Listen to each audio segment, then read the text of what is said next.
I'm Marly Bird, your BiCrafty bestie. I'm going to show you how. Let's go. Show me love, show me love.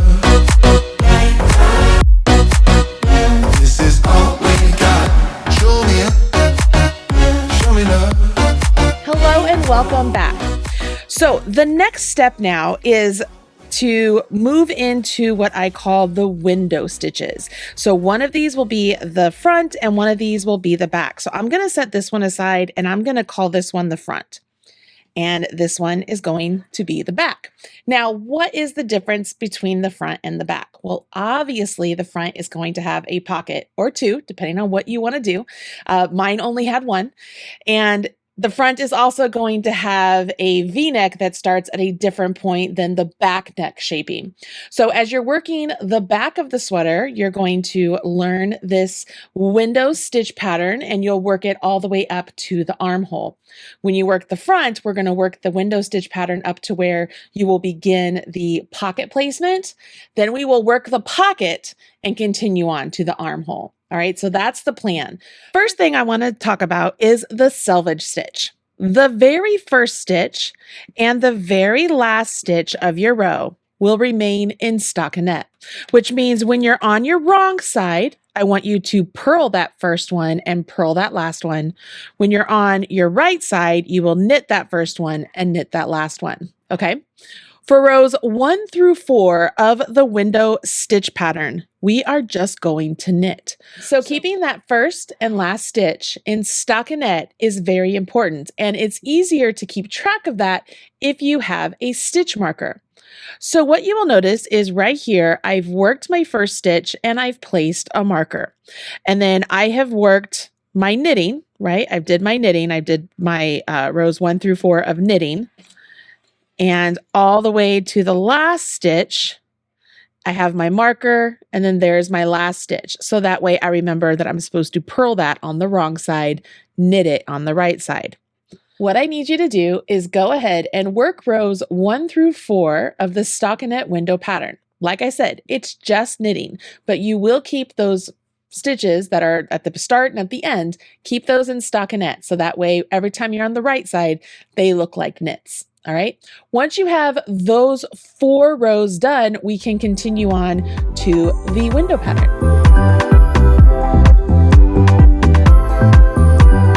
Okay, you have finished rows 1 through 4, and it's time to move on to the stockinette window portion. Before we jump in with that, I want to talk a little bit about the difference between full windows and offset windows. And in order to do that, we need to look at the sample. Okay, looking at the Lorelai Knit Vest, what I want you to notice here is the window pattern, right? The stockinette window pattern is worked up over 12 stitches.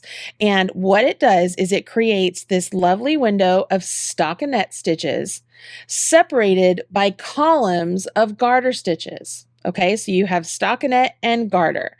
And then in this garter section, once you get 5 garter ridges, that's when you will then separate with the garter band, which is your rows 1 through 4 that you just completed. All right, easy stuff, not too hard. We will make sure that we put markers between each of the repeats, which are between the like this is 4 stitches. It'll be 2 stitches here, 2 stitches here, and you'll have a marker.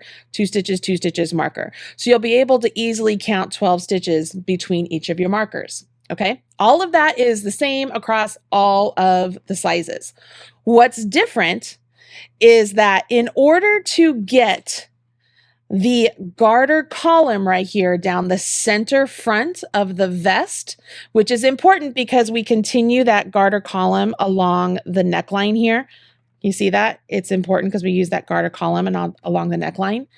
In order to do that across all the sizes, there is a difference between the way some of the sizes begin versus the others. So to start off with, 4 sizes: small, large, extra large, and 3X. You actually begin with the selvage stitch, and then you jump right into the 12 stitch pattern. So it'll be knit 2, purl 8, knit 2. For the other sizes, the extra small, the medium, the 2X, the 4X, 3X, you actually begin with your selvage stitch. Then you will purl 4, and then you will knit 2 and jump into your stitch pattern. So the difference here is this. If you're looking down here, this is a 3x. So right here, this is my seam, that's the word. So this is my seam, and you can see my selvage stitch is inside here. So this is my stockinette stitch that's on the beginning and the end of every row, right? My selvage stitch is inside, which gives me the garter stitch right here that comes together when I start off with my knit 2 on the wrong side for both of these, right? Okay, so it's going to come together. So at my seam, it looks like a garter, and then it jumps into my stitch pattern. For the other sizes, it's actually going to look more like this. So you're going to have your selvage stitch, and then you're going to have purl or purl 4, which will give you stockinette on the right side, and then you will knit 2, and then you'll have a marker right here, and then this is going to give you your 12. Okay, so we have to add these 6 extra stitches at the beginning and at the end for those opposite sizes, so that way we get this garter column right down the center of the front. Okay, that's why we have to do that. So why am I going through all of this right now? It's because as I transition now into showing you how to do the Stockinette Windows pattern, it's important that you follow along with the instructions that are written for the size you are making. If you are making the small, large, extra large, or the 3X, we are going to jump in immediately with our 12 stitch pattern. So we will purl 1, which is our selvage, and then immediately jump into our stitch pattern. If you're doing the extra small, the medium, the 2X, or the 4X, 5X, you will begin with your selvage stitch, then you will purl 4, knit 2, and then you jump into the stitch pattern. All right, so what that will do is it will line up that garter column right down the front of your vest. It's not that hard. I just want you to understand why there is a difference between the two. It's to give you as many sizes as we possibly could do and still keep that beautiful design detail of the garter column that transitions into the V-neck. Okay, you got it? What I want to do now is let's grab our work in progress, worked up through row 4, right? We've worked up through row 4, and then follow along with the written instructions. Or if you purchase the ad-free PDF, you can follow along with the chart, or you can follow along with the row by row instructions for the size you are making. Because we are just working with knits and purls, and you know how to do knits and purls, that's what you just did, I'm not going to focus too much of what you are doing for all 14 rows of the repeat, but I am going to get you started for where you will put those markers so that way you can identify the stitch pattern repeat. I am making a size 3X on my sample, so I'm going to start off with the stitch pattern as it is written for the sizes that are not offset, and then I will show you how to do the stitch pattern for the sizes that are offset, so that way you know easily where you're supposed to keep those markers. Got it? All right, so we'll start off with the patterns that are not offset. So that's sizes small, large, extra large, and 3X. Let's look down here. Okay, these are the instructions for the stockinette window pattern that is not offset.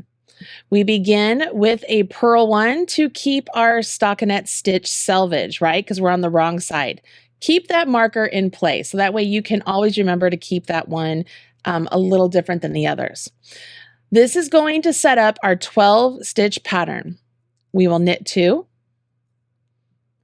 purl 8, 1, 2, 3, 4, 5, 6, 7, and 8.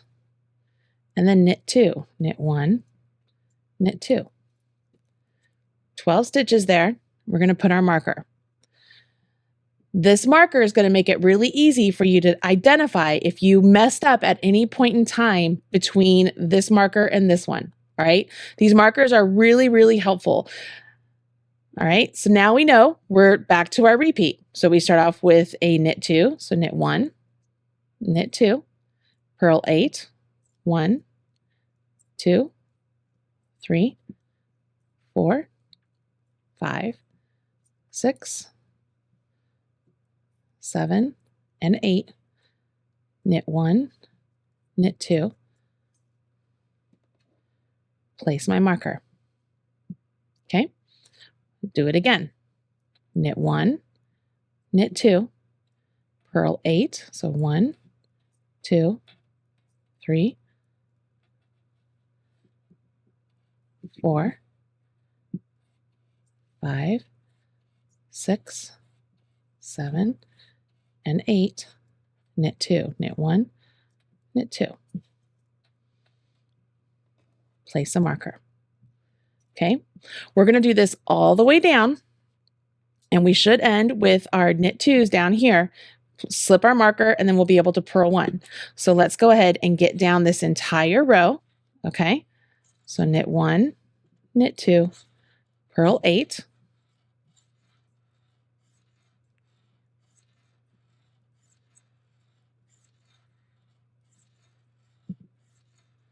knit 2,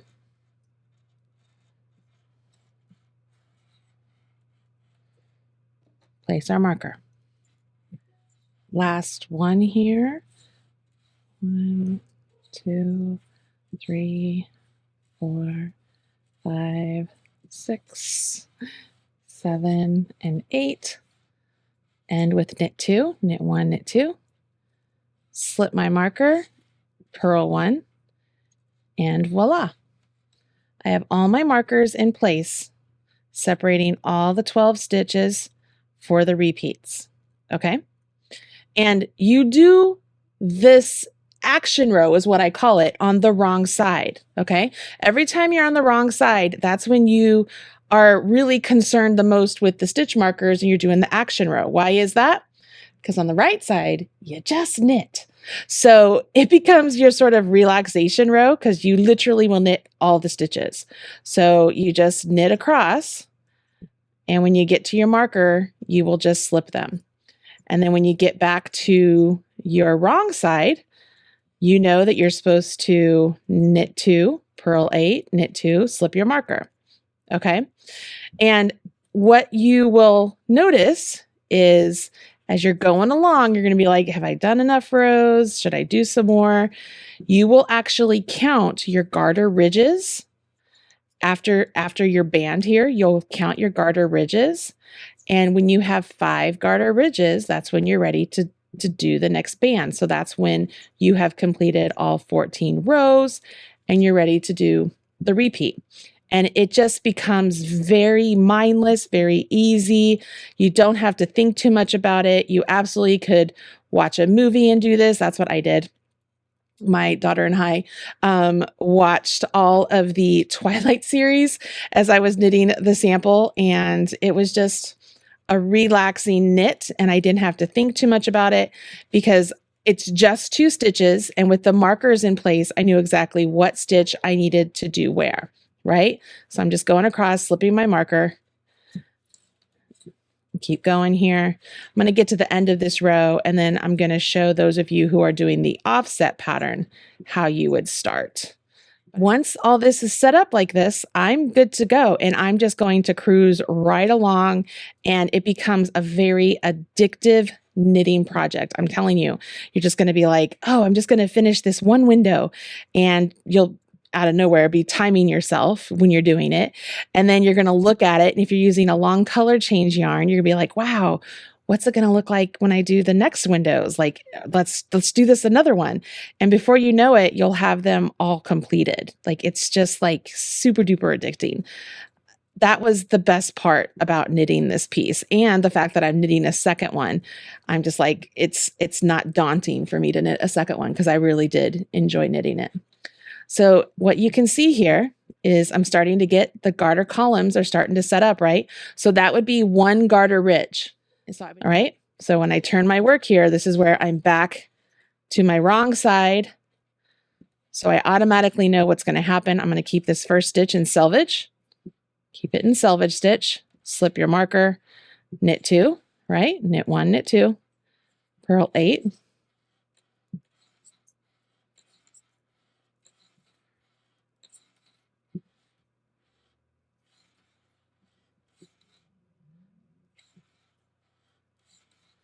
And then knit 2. and slip my marker. See? And then I'm back to my knit 2 again. So it just becomes something very easy to memorize. And even if you didn't want to count purl 8, you could always be like, oh, I'm going to purl down to the last 2 stitches before my marker, and then I knit those 2. See what I mean? It becomes a very quick and easy project. Okay, so that's how you will start off if you're doing one of the sizes that are not offset. Again, that would be the small, the large, extra large, and the 3X. If you're doing one of the other sizes, which would be the extra small, the medium, the 2X, or the 5X or 4X, 5X, that's where we are going to begin your row and end your row a little differently. So I want to make sure you know how to do that as well and how to place your markers as well. So let's go ahead. I'm going to pull in this one and we'll get started on this one for you. All right. So remember, we have to do these offset ones so that way we get that garter column right down the center as we are doing the front. So here for the offset, we still keep this first stitch in selvage. So we're going to keep that first stitch in stockinette, the selvage stitch, and then slip our marker. Here's where you are different. So on your row 5, you're going to purl 4. So 1, 2, 3, and 4. Then you will knit 2, and you will pause. Okay? Those 6 stitches after your selvage stitch, that's what's going to give you the cushion you need to move that garter column to the center of your vest. So then you can put a marker, and now we jump in to the very same stitch pattern that we did on the other one. So we would knit 2, purl 8, 1, 2, 3, oops, I split that yarn, 3, 4, 5, 6, 7, 8, knit 2, knit 1, knit 2, right? And then you place another marker. And we do it again. Knit 1, knit 2, purl 8, 1, 2, 3, 4, 5, 6, 7, 8, knit 2, knit 1, knit 2, we place our marker, knit 1, knit 2, so on and so forth, right? So we're still able to separate out those 12 stitches, right? The only difference here is that we have a different beginning point, and then when we get to the end, you would get to the last 6 stitches, right? So this would be knit 2, you'd put a marker here, and then you would have a knit 2, purl 4, slip your marker, purl 1. Okay, that's how you're going to keep yours in track going. Does that make sense? And just like the other one, when you're on the right side, you will just knit. So it's really your relaxation row. You're going to just knit. Good? All right, so here's what I need you to do. I need you to continue on with the pattern. Remember that you have a 14 row repeat. And if you don't want to count each row, like 1, 2, 3, 4, 5, 6, so on and so forth, if you count the ridges of the garter column, you will easily know where you are. So looking down here, again, the garter column, it's this portion. So here is the garter band, right? So here's 1 ridge, 2 ridge, 3, 4, 5, and then another band. So when you get 5 ridges, that's when it's time to go back. You're back to row 1, which is on the wrong side. So the very last knit row that you do here will be your row 14. And then you go back to row 1, and that's where you have your garter band. So you really don't have to keep track too much of where you are in the pattern as far as rows, because if you keep track of your bands, you'll know exactly where you are. But having said that, it is really handy to keep track of your rows if you're somebody who gets lost very easily. So remember, if you want to make yourself a spreadsheet and do a row by row checklist, you could do that. Or if you purchase the ad-free PDF, that is already included with that. We give you a row by row checklist for all of the sizes. And we also give you a full chart for the front and the back for each size. And you get the stitch fiddle link that you could then use to use their progress tracker to keep you on track as well. If you are interested at all, that's what you get with those. All right. Okay, so your homework is to do this. On the back, I want you to work in pattern all the way up to the armhole. Okay, work in pattern up to the armhole, then set that aside. On the front, I want you to work in pattern up to where you're supposed to begin the pocket. All right, work in pattern up to where you're supposed to begin the pocket. In the next video, I will show you how to do that invisible pocket. It is so much fun to do. It is super easy. And I'm going to show you how to knit backwards. So that way, as you're making the stockinette fabric for the pocket, you don't have to turn your work back and forth. You can just knit backwards and just make that pocket in no time. Like, it is so super cool. All right, so let's go ahead, finish your homework up to that point. I'll see you in the next video. I'm so happy you guys are joining me here for this lovely Lorelai Knit Vest.